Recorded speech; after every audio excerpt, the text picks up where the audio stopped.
Muy bien. Vamos entonces a abrir nuestras Biblias, hermanos, en el libro de Mateo. Mateo capítulo 3 y vamos a ir al verso 13. Mateo 3, versículo 13. Estudiamos en el estudio del jueves pasado el Mesías prometido. No fue una casualidad, todo estuvo perfectamente planeado. Desde el libro de Génesis ya se anunció la promesa del Mesías y Dios cumplió a la perfección en el tiempo y todo lo sucedido. Hoy vamos a estudiar el ministerio de Jesús, cuando Dios interviene directamente en la historia humana. Así que vámonos entonces a Mateo capítulo 3, del verso 13 en adelante. Yo leo para ustedes en el nombre del Padre, del Hijo y del Espíritu Santo. Entonces Jesús vino de Galilea a Juan al Jordán para ser bautizado por él. Mas Juan se le oponía diciendo: yo necesito ser bautizado por ti, ¿y tú vienes a mí?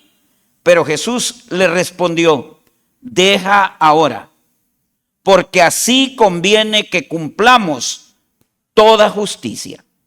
Entonces le dejó, y Jesús, después que fue bautizado, subió luego del agua, y he aquí, los cielos le fueron abiertos, y vio al Espíritu de Dios que descendía como paloma y venía sobre él.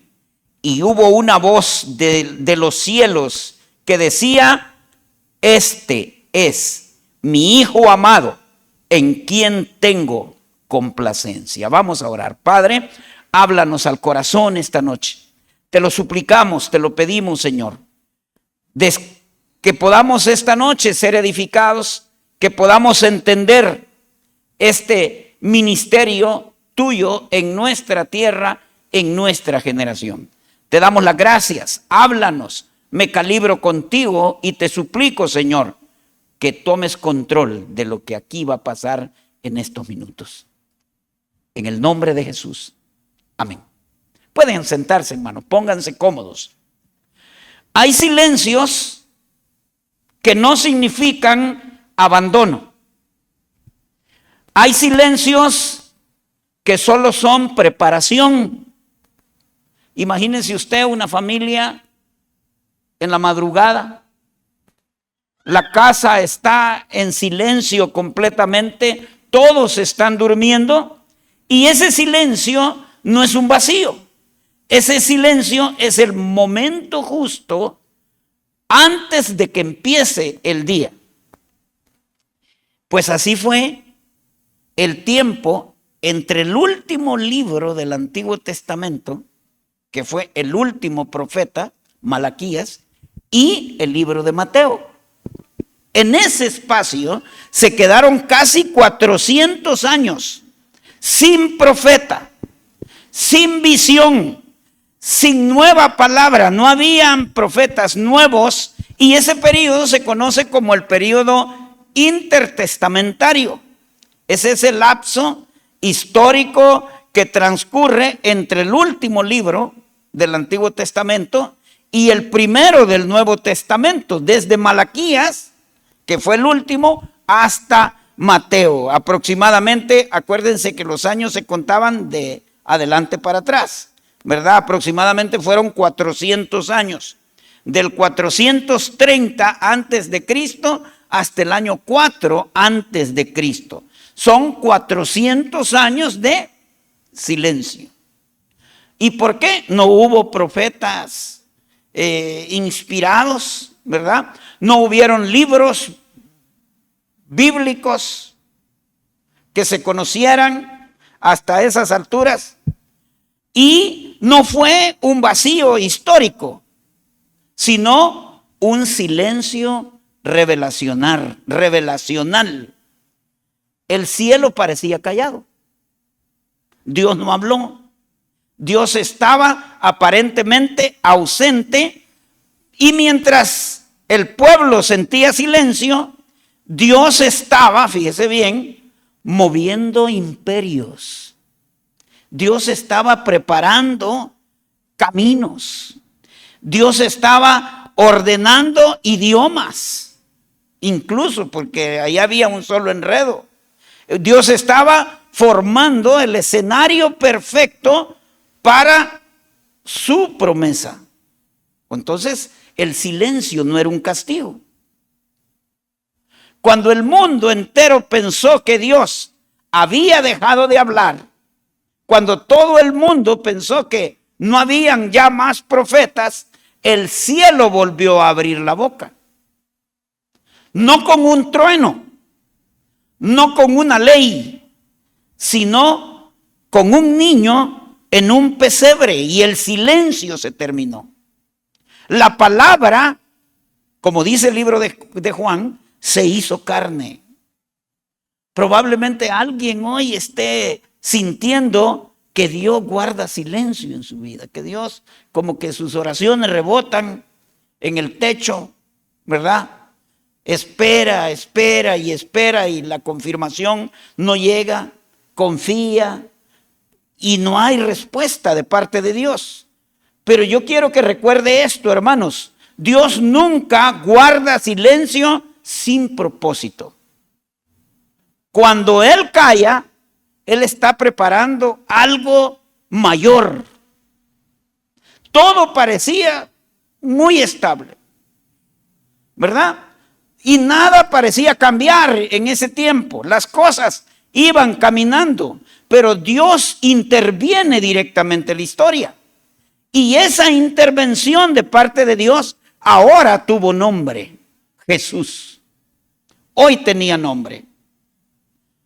Entonces nosotros decimos, la historia humana avanza, camina.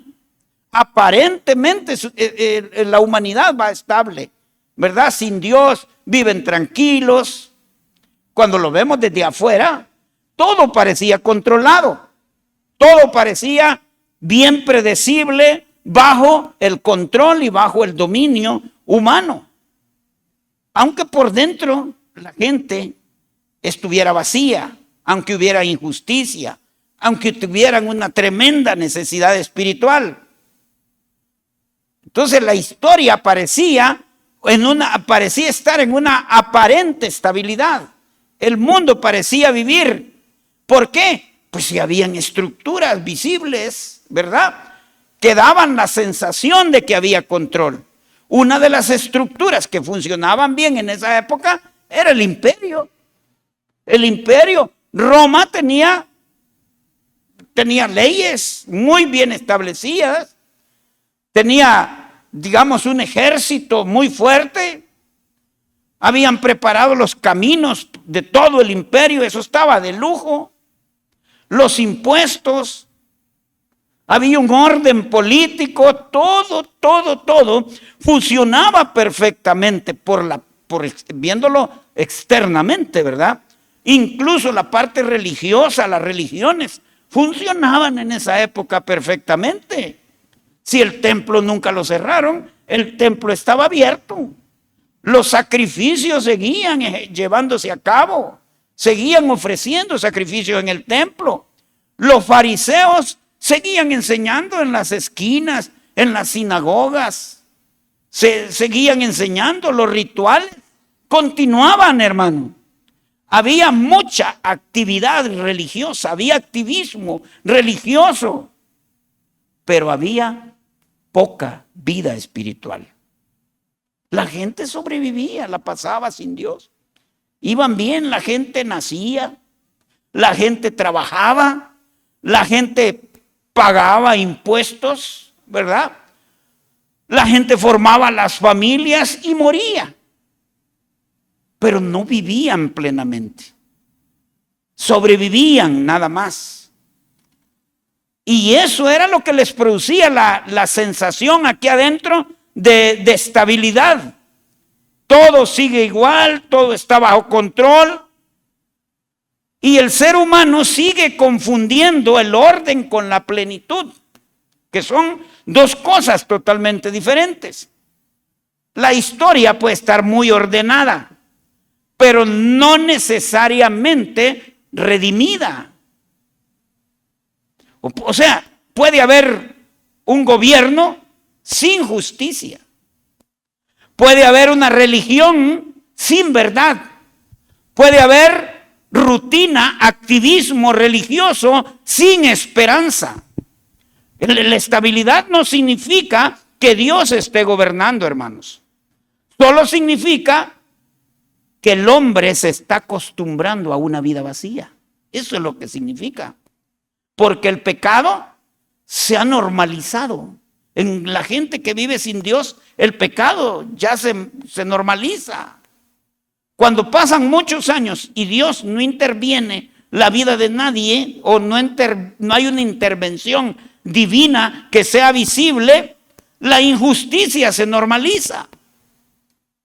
La hipocresía se institucionaliza. Y el pecado se vuelve una costumbre. Eso es lo que pasa. En tiempos de Jesús, imagínese usted, 40 años, 400 años, sin profeta. En ese tiempo, todo el mundo guardó silencio profético. Expectativas mesiánicas, esa esperanza de que iba a venir el Mesías, prácticamente cada día se frustraba más.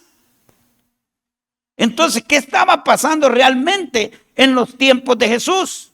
Habían 400 años de silencio profético, sin profetas, y las expectativas mesiánicas, la promesa del Mesías, cada vez era más frustrada.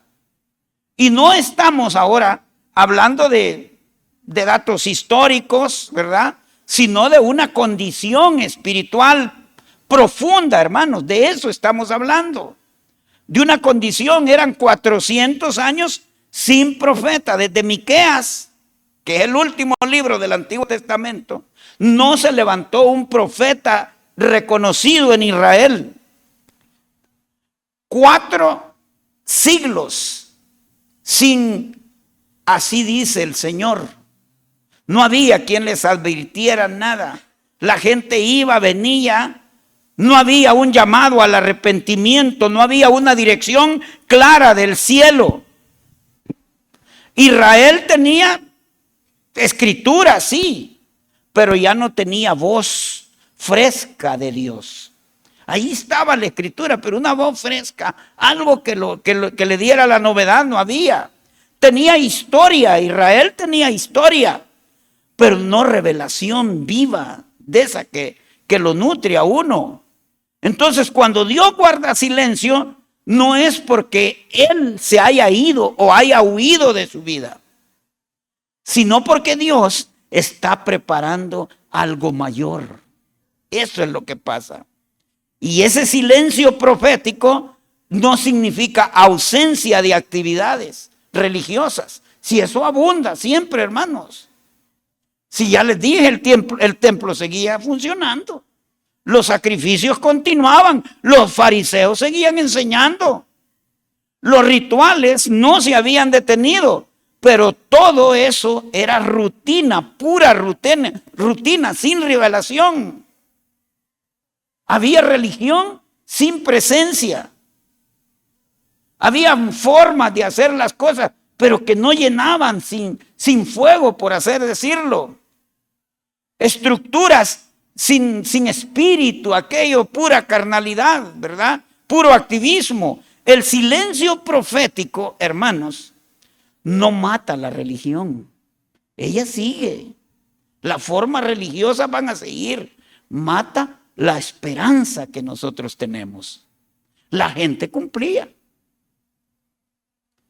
pero ya no esperaban nada nuevo de Dios. Lo que no podían hacer ellos, ya no lo podía hacer Dios. Ni creían, porque no había sobrenaturalidad en lo que ellos estaban experimentando. Y la expectativa mesiánica ya estaba frustrada. Israel esperaba al Mesías, pero lo esperaban mal. Ese era el problema. Israel estaba esperando, decía, ya va a venir el Mesías, pero lo que esperaba era un libertador político. Eso es lo que esperaban ellos. Ellos esperaban un rey que derrotara al imperio romano. Eso es lo que estaban, en otras palabras, esperaban un líder militar. Pero Dios no estaba hablando de eso. Dios estaba enviando un salvador del pecado. Dios estaba enviando un reino espiritual, un Mesías crucificado. Por eso es que muchos no lo reconocieron. Jesús no cumplió la expectativa de mucha gente, pero sí cumplió la profecía. Dios no falló al enviar al Mesías. El pueblo fue el que falló al no entender de qué estaban hablando. ¿Me explico? Había silencio en el cielo, había ruido religioso en la tierra y había frustración en el corazón del pueblo. Para resumirlo todo, todo parecía estar bien estable, pero espiritualmente estaban vacíos. No había ese sustento espiritual. Y justo ahí, cuando nadie esté esperando una voz nueva, justo ahí es cuando Dios decide hablar otra vez. Mire qué tremendo. No por medio de profetas, sino por medio de su Hijo, que vino a la tierra. Desde 400 años, sin profeta, el cielo vuelve a abrirse ahora. Después de siglos de silencio, Dios volvió a hablar. Y cuando habló, no dijo así dice el Señor. No les dijo. Dijo, este es mi Hijo amado. Eso fue lo que les dijo. Y así comienza el ministerio del Señor.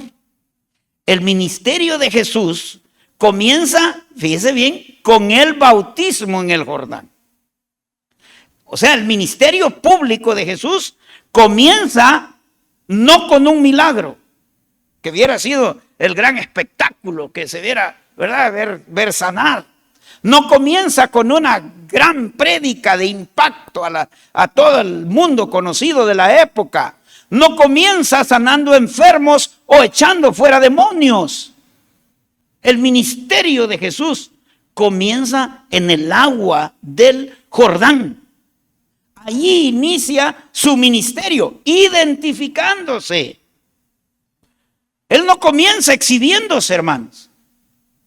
Él no comienza jactándose o haciendo un show mediático.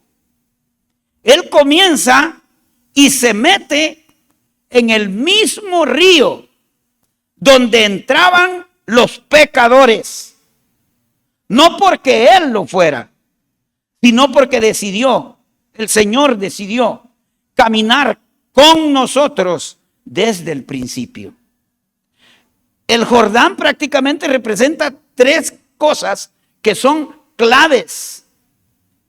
Obediencia antes que poder.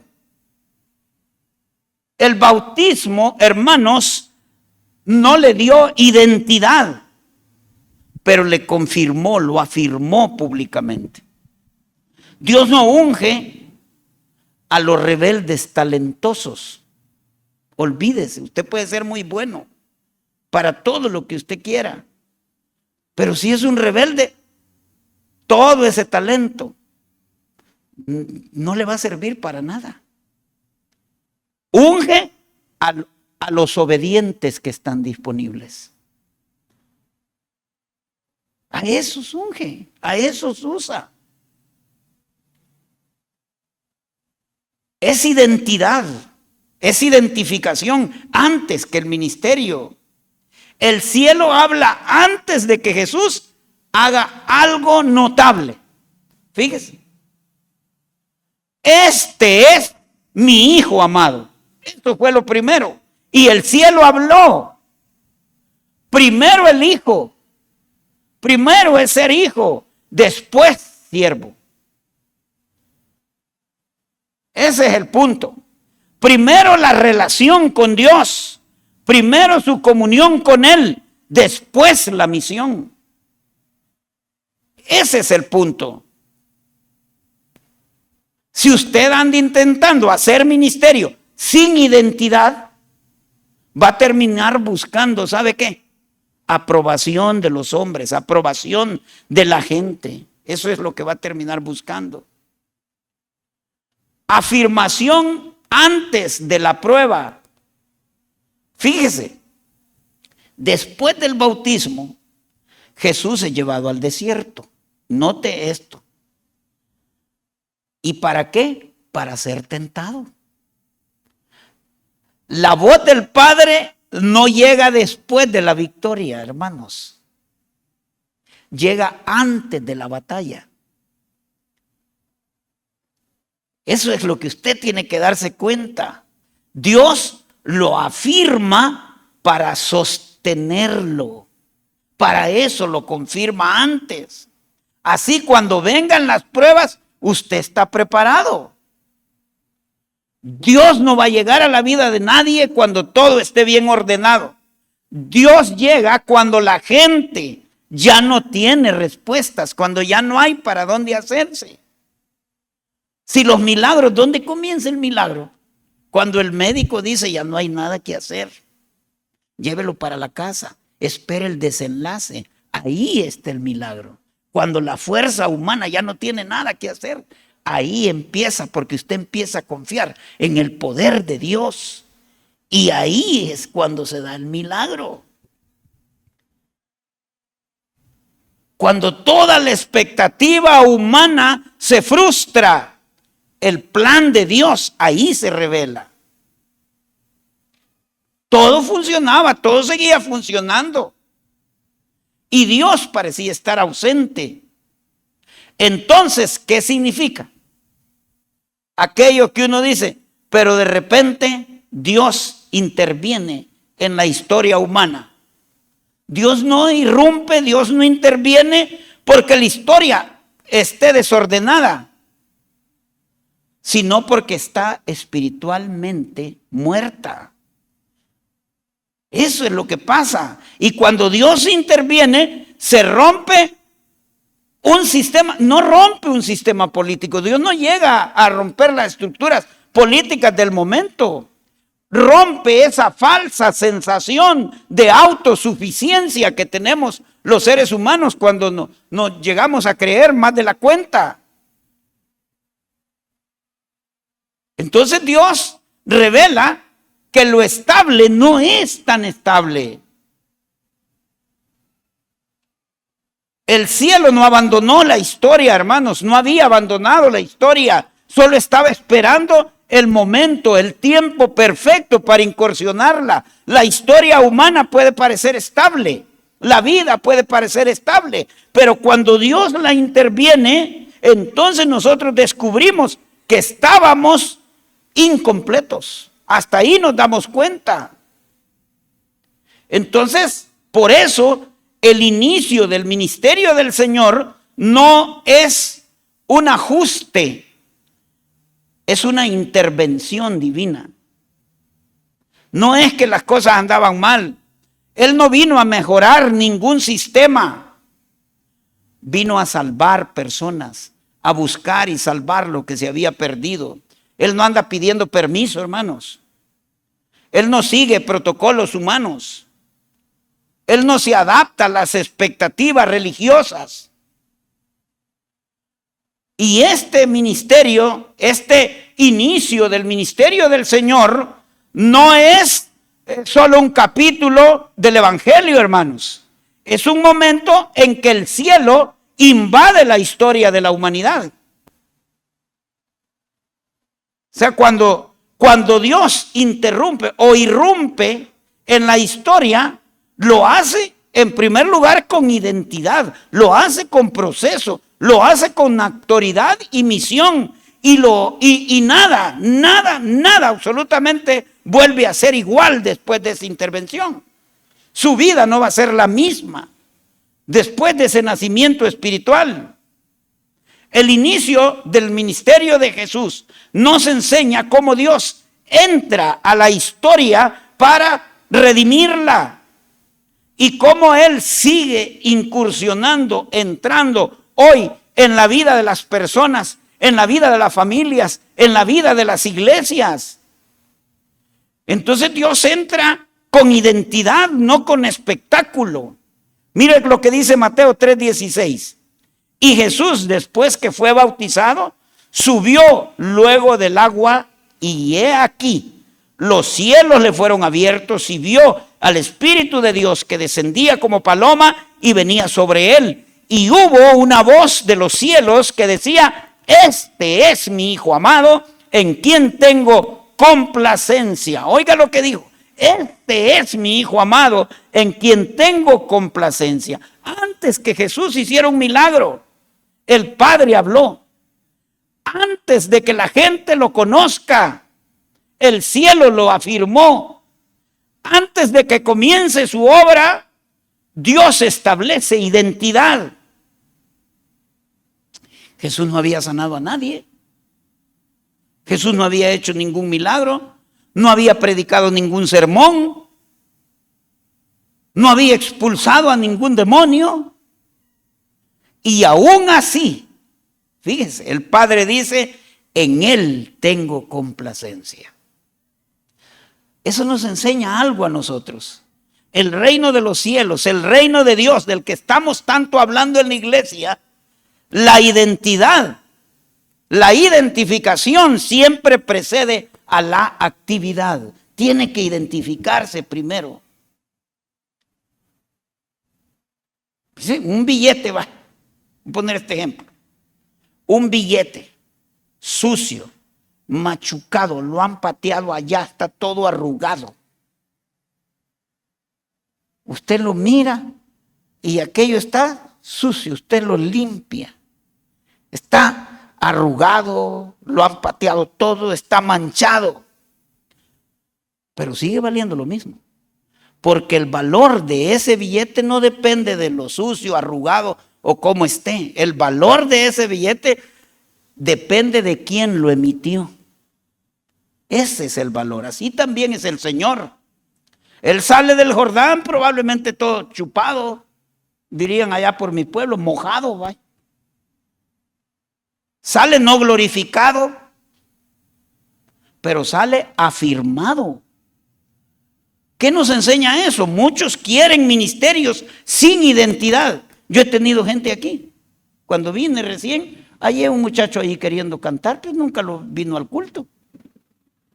Vino un par de veces, le pidió el micrófono, cantó, pero ya no volvió a aparecer. Buscamos ministerios sin tener identidad. Buscamos aplausos públicos, pero todavía no han oído la voz de Dios en privado.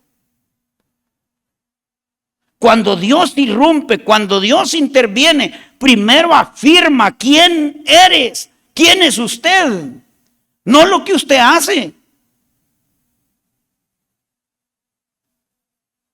El mismo Espíritu, fíjese bien, el mismo Espíritu que descendió como paloma, ahora se lleva a Jesús a un escenario completamente diferente. No lo lleva al estadio, no lo lleva al show, no lo lleva a un escenario de luces. Lo está llevando ¿a dónde? Al desierto, hermano. Porque Dios no solo afirma la identidad, Dios la prueba también. A ver si es de verdad. Entonces Dios entra a la vida a través de un proceso y no evita la prueba. Mateo 4:1 dice: entonces Jesús fue llevado por el Espíritu al desierto. Jesús no va al desierto por desobediencia. Él va al desierto por una dirección divina. El Espíritu que confirmó su identidad ahora está permitiendo el proceso en la vida de él. El desierto no contradice el llamado. La tribulación, la angustia, el problema, la dificultad no contradice su llamado. Lo único que hace es confirmar su llamado. Jesús no sale del bautismo siendo aplaudido, hermano. Él sale del bautismo a la prueba. ¿Qué enfrentó Jesús? Hambre. Mire, hambre. Después de los 40 días de ayuno, Jesús tiene hambre. no por debilidad espiritual, es una condición humana. Pero el enemigo siempre ataca cuando hay necesidades legítimas. Y tiene que tener cuidado con eso, porque siempre nos va a golpear ahí cuando hay necesidades, cuando hay hambre. Él va a intentar que usted resuelva a su manera, aunque sea incorrecta. Le va a dar pasajes, le va a dar pasillos. Siempre ataca cuando hay necesidades. ¿Qué sintió Jesús 40 días en el desierto? Soledad. Se sintió solo, hermano. Y en el desierto no hay multitudes. Cuando usted está acorralado, que no haya para dónde hacerse, es usted y Dios. Cuando está contra la espada y la pared, es usted y el Señor. Nadie más. Ahí ya no está papá, ahí no está nadie. Es usted y Dios. Ahí no están los discípulos, ahí no está el pastor, ahí no está el hermano Lucio, ahí no está nadie, ya.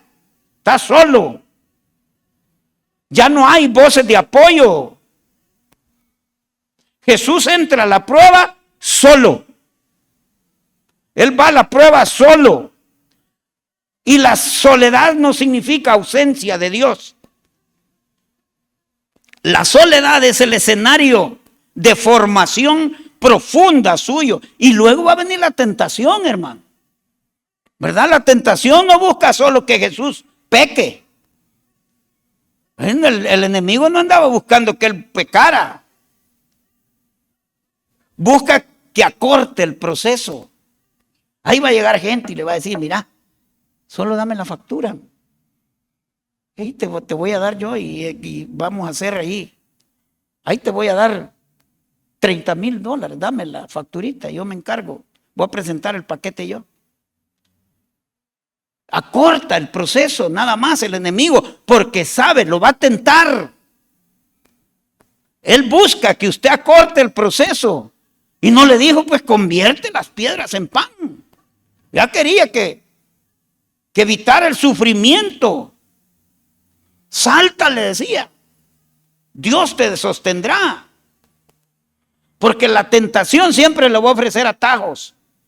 El enemigo sabe, él usa mire, el enemigo no puede entrar a su pensamiento, principalmente cuando usted está en comunión con Dios. El diablo no puede oír eso, pero él usa las matemáticas. Por eso tenga cuidado. Es que mi debilidad, dicen algunos muchachos, son las mujeres. El diablo nota. Y ya le va a presentar una marca diablo.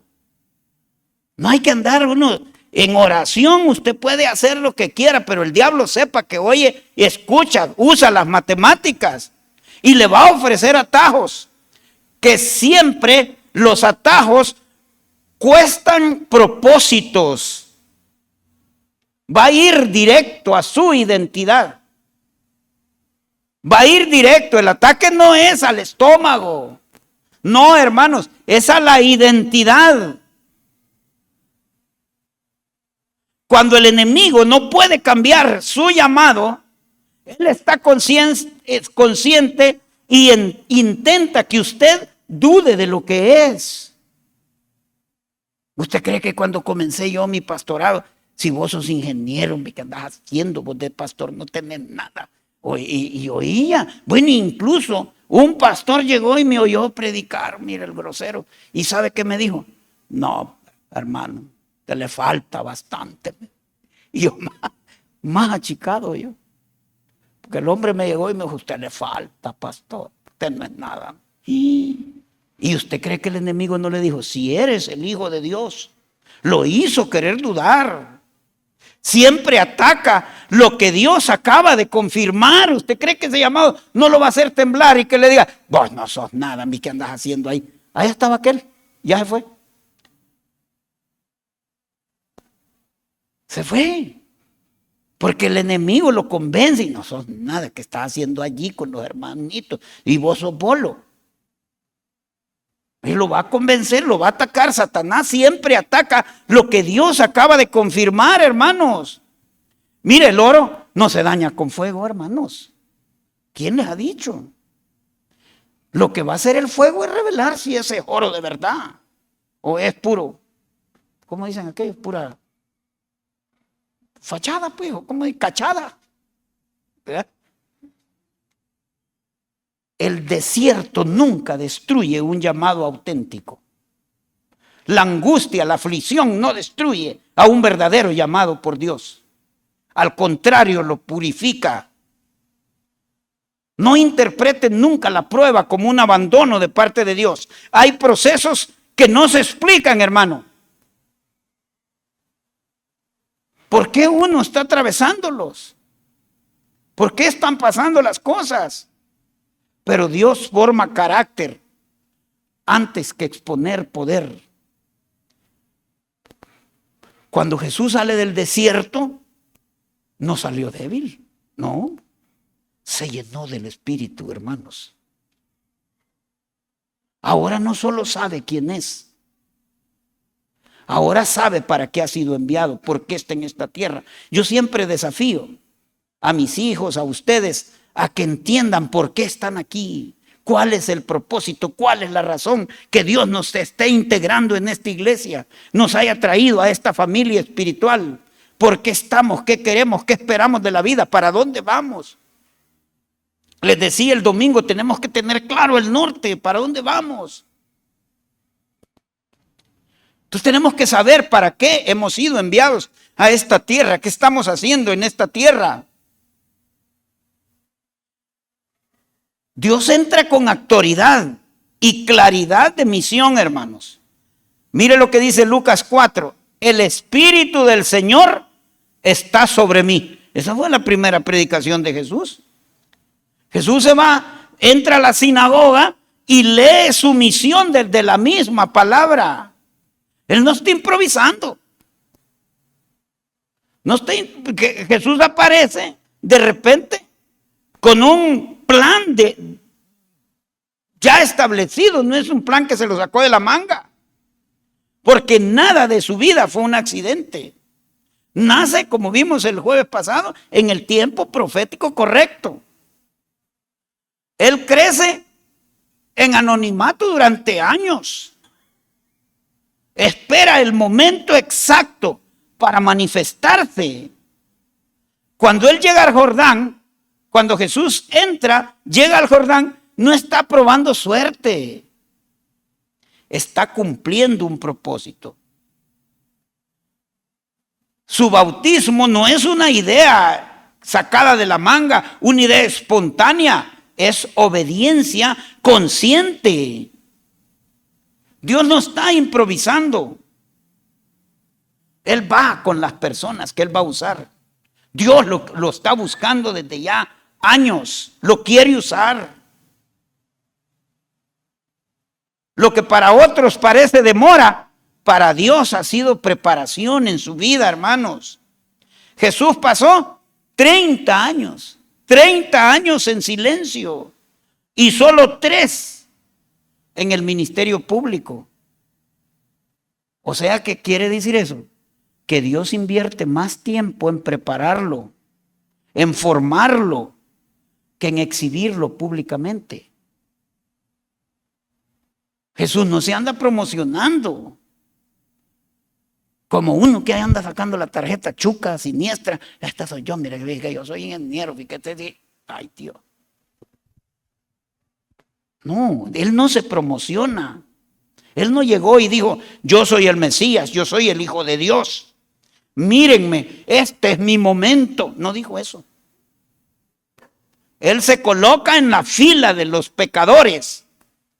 Se coloca como uno más de los pecadores. Él no anda buscando la atención de nadie. Él busca obedecer nada más. Es el Padre quien lo presenta. Es el Padre quien dice, este es mi Hijo amado.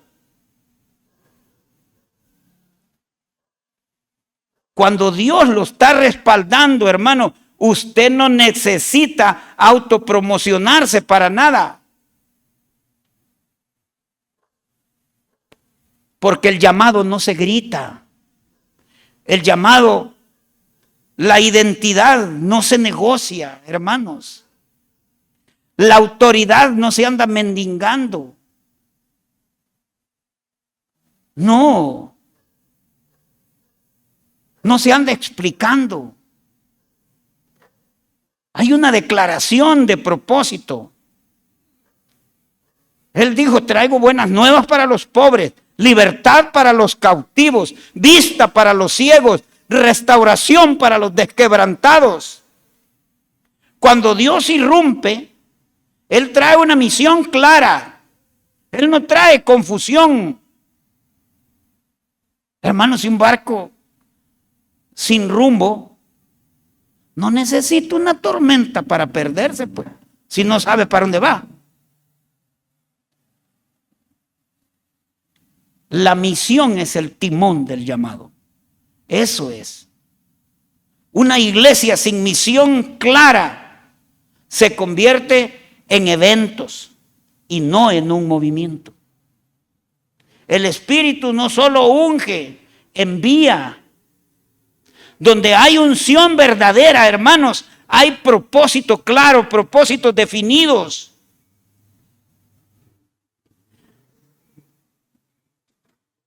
Pero cuando declaramos la verdad, hay que pagar el precio. El mismo mensaje que libera a unos va a incomodar a otros. Dios entra confrontando en primer lugar las expectativas humanas. Mire lo que dice Lucas 4:28.